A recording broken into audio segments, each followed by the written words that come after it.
Well, Coach, what's it like just being out here now, face to face, seeing the fan base? I know you've been to a couple other Charge on tours already. What's it like to finally be here in this moment again?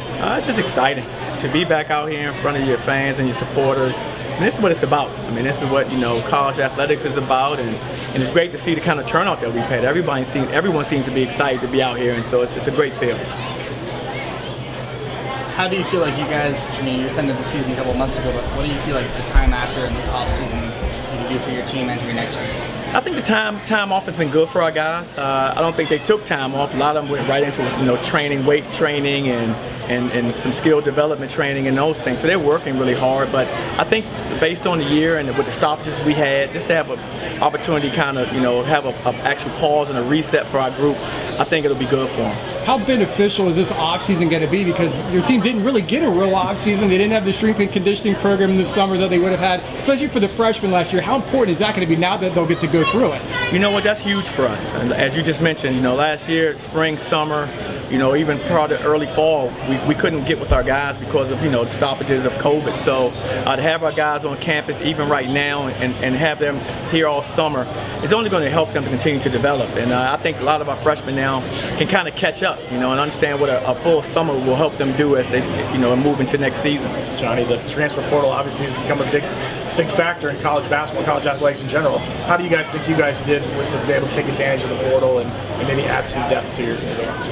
Well, I think we've done pretty well in the portal over the years. I think this year we were able to get a young player who I think will be a real good asset to us. We have a center, Mbake, who is a 6'11", scorer in the low post. He can defend well, also defensively. So I think he's going to add to our front line depth, which is very important for us. So that was kind of a key piece, and I was glad he decided to sign on with UCF. Did you have to spend a lot of time focused on trying to keep kids not to jump in? I mean, I think it's every coach probably has been dealing with that over the last couple of years. No, absolutely. I mean, it's just such a, there's so much uncertainty right now in our sport with the ability for kids to kind of, go into the portal, test the waters, pretty much anything they want to do. And so, with that, you have to be prepared and you have to embrace it. And so what we've done is we've embraced it. I think we have great relationships with our student athletes. I mean, you look at our track record of young men who've left our programs, over the years, it's very few. I mean, guys that come play for us usually stay the entire time and they graduate with us. So we're going to try to continue to use that same formula. We're a family-oriented program, and we want our kids to feel that way. What is the upside of a Jamil Reynolds going into his second year in the program? I think Jamil has probably the biggest upside of any player on our team. Him not having an off-season, a preseason last year was very, very difficult. I think this year is going to be great for him. He's working very hard on his strength, on his conditioning, on his size. He does that. If he continues to work that way and continue to work on his offensive skills, the sky's the limit for this young man. So I'm really excited for what he can bring to the program and for what he can do for himself in the future. A couple guys, like you just mentioned, are testing the draft waters. How beneficial is that for a guy like CJ or Isaiah? What are those conversations like when they're looking into that? Well, testing the waters is not a bad thing. I mean, you have an opportunity to kind of find out what you need to do going forward. Everyone that tests the waters has a different reason. Some have an idea that they may be returning. Some think they may have an opportunity to continue and go on to play professionally. And both are okay.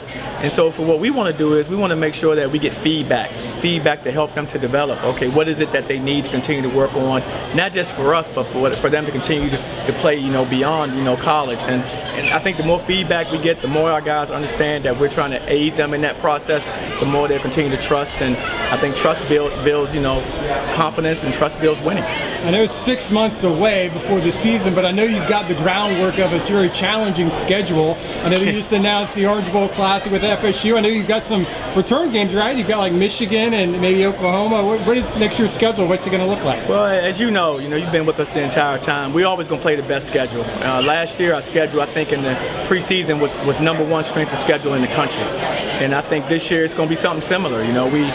Home games for us, we have Oklahoma.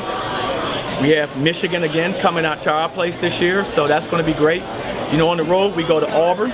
They'll be very good this year. We go to Miami. And then we play Florida State again on a neutral site at the Orange Bowl Classic. So really looking forward to that. So another really good preseason schedule. It's going to test us. And as you know, we have to be ready for our conference. And the only way you can do that is to play teams like that.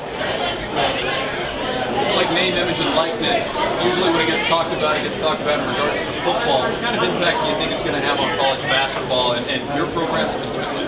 Well, I think we're all in a kind of a wait and see, mode as far as what's going to happen with it. I do think there are going to be opportunities for certain student athletes, of course, whether it is locally, in their home communities, or whether it's here in Orlando, which is an amazing place for opportunities for young people. So I'm excited about it. Like I said, we're going to embrace it, and it's part of the rules now, and I think some young people will have opportunities to really benefit from that. Have you thought about becoming an Instagram influencer? You know what? I actually have. I'm watching when I'm learning more about this. I'm becoming an expert. But no, it's exciting times with regards to what these young people can get involved with. And like I said, for us, we're just going to embrace it. That's the rule. And we're going to try to see if we can help our young people maximize their opportunities. John and Terry's been on campus with you about 3.5 months. What's your relationship like with him so far? How do you build that? How important is it? We have a great relationship. Terry's a great guy. He has a lot of energy. The thing I love about him is he has a bold vision for our athletic department. He has the same vision that a lot of our coaches have, and that's we think we can be one of the best athletic departments in the country, and that's what we're striving to do. And with a guy like Terry, coming on board and with that same type of vision, we're excited to be working with him, and he's been terrific. Thanks a lot, Coach. Appreciate it. All right, guys. Nice to see you again. You too. Face It's to good face. to be out. Exactly, right? No mask. I'm pumped. Coach, you're muted. Exactly. Oh, my fault.